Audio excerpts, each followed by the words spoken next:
rahimahumullah, they put two conditions for an accepted righteous good deed. Whether not every righteous good deed is accepted, it needs to have these two conditions. The first one of them, as the ulama rahimahumullah, as Allah Azza wa Jalla says in the Quran, when Nabi Sallallahu Alaihi Wasallam says in the hadith, is al-ikhlas, sincerity. That the good deed you're doing is supposed to be sincerely for Allah Azza wa Jalla. And Nabi Sallallahu Alaihi Wasallam, as in the hadith of Abu Hurairah, says that Allah Azza wa Jalla said, أَنَا أَغْنَى الشُّرَكَاءِ عَنِ الشِّرْكِ مَنْ عَمِلَ عَمَلًا أَشْرَكَ مَعِي غَيْرُهُ تَرَكْتُهُ وَشِرْكًا. Allah Azza wa Jalla, He says, I am one. Yani I am so self-sufficient that I don't need any partners. If anyone does anything for someone else's sake as well as my sake, then his action will be rejected and renounced by me to the one who he associated with me. هذا hadith, that is the word of Allah subhanahu wa ta'ala in the hadith. Yani subhanallah, if you seek knowledge for other than Allah, you do your salat for other than Allah, you did your hajj for other than Allah, all of it, Allah Azza wa Jalla would reject that worship and He would send it to the one who you ascribed it for, or the one who you did it for the sake of His. What we learn from this, when we say sincerity, one needs to hide his deed as best as he can. As-Salaf rahimahumullah used to pray at night 20 years and his wife never knew about it. He used to cry on the same pillow and on the same bed he shares with his wife and she never knew about it. The Salaf rahimahumullah. They used to fast years and years and the family wouldn't know about his fasting. And the place he's going to wouldn't know about his fasting. Subhanallah. And no one would ever know about it. And when he's coming back home, they would wash their face and sort of make it bright, like, there's no exhaustion on the face. Otherwise, maybe there are signs that he's fasting. He doesn't even want the people to think maybe he's fasting. So they'd wash their face and brighten themselves and, full strength and go back into the house so no one can, assume he was fasting. This is an ikhlas. Subhanallah, look at the story of Ali ibn al-Husayn, Zayn al-Abidin, rahimahullah. Here's a story, an incredible story. He used to carry the sadaqah and he used to carry the food in al-Madinah. And he used to wait for night time. And he used to carry it on his back and he used to leave his house.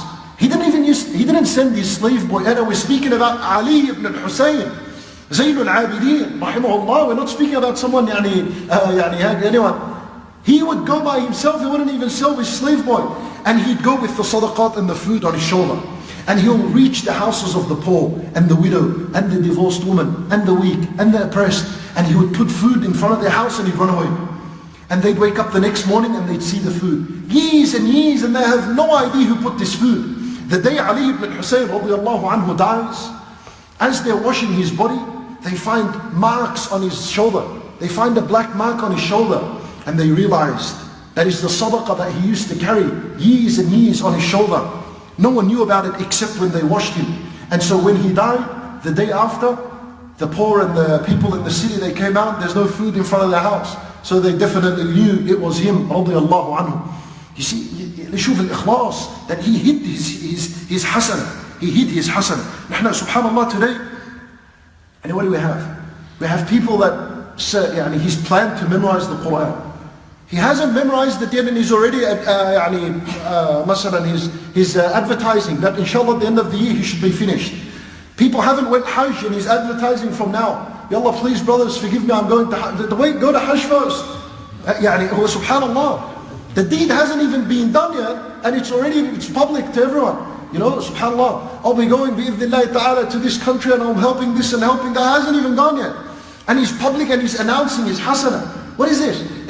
Salaf rahimahumullah, this is one of the conditions. They used to be scared that maybe this deed isn't accepted. And when someone does a sadaqah or someone does good, now it has to be public and live and broadcasted and watch and look and see what I'm doing. Subhanallah, Allah Azza wa Jal, in the same ayah of sadaqah, what does He say? He says, لَن تَنَالُوا الْبِرَّ حَتَّى تُنْفِقُوا مِمَّا تُحِبُّونَ. And then He says, وَمَا تُنْفِقُوا مِنْ خَيْرٍ فَإِنَّ اللَّهَ بِهِ عَلِيمٌ. Whatever you give of wood, Allah knows about it. Khalas, enough, Allah knows about it. Why does the whole world need to know about it? Keep it for yourself. The first people that are judged on the day of judgment for their insincerity is al-alim, the scholar. And what he did with his knowledge, apparently, he says it was for the sake of Allah. Allah exposes him, he says it wasn't. It was for the people. So they can say, MashaAllah, wa voice in the Quran, or this lesson, or MashaAllah. Right? And then the second person in line is the one who gave the sadaqah. So that the people can say, MashaAllah, Allah, this brother, Allah, he gave this and this. That you should have seen what he gave on that night. And he did it for that sake. And the mujahid, the one who went to fight fi sabilillah, and he just did it so the people can say, oh, look at it, what an animal, what a lion he was. And he did it for that sake. That's between him and Allah Azza wa Jal. These are the first people in Jahannam. And if that's the beginning, of the day of judgment, the sincerity is being tested. What's left for the day after? What's going to happen at the end of that day of Al-Hisab? The matter is very serious. This is why one of the greatest and the first condition of an accepted deed is sincerity. Hide the good deeds as best as you can. Yani come across the people as though you got nothing of the good deeds. Then between you and yourself, work it out between you and yourself how you're going to always recheck that sincerity of yours. And this, not to get it wrong, between those who do something publicly to encourage others. That's a different thing altogether. That is also considered bi'idhnillah sincere. Allah Azza wa Jal, He encourages us to give sadaqah. In other words, to do the good deed, sirran wa alaniyatan. He said sirran first, privately, and then he said alaniyatan, outwardly exposed. But in the intention to encourage others to get on board and do the same thing. This goes back between him and Allah subhanahu wa ta'ala.